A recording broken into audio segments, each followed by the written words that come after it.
Umani ng libo-libong reaksyon ang reunited ng Katniel sa ABS-CBN Christmas Special 2023. Ito lang naman kasi ang first appearance ng dalawa pagkatapos ng hiwalayan.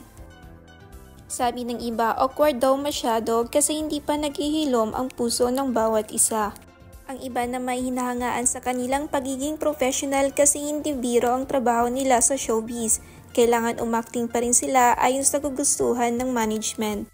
Sa unang video ay makikitang gustong hawakan ni DJ ang kamay ni Kat habang sila ay nagsasayaw, pero halatang umiiwas ang dalaga at may pabulong pa siyang palihim kay DJ.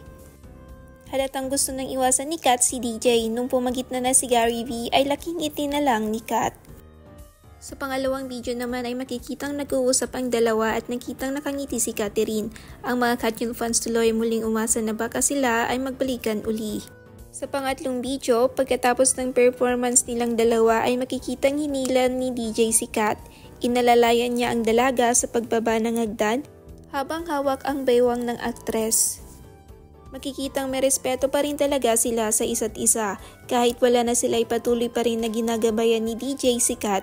Hindi biro ang pinagsamahan nilang dalawa, halos mag-asawa na nga ang turing nila sa isa't isa noon.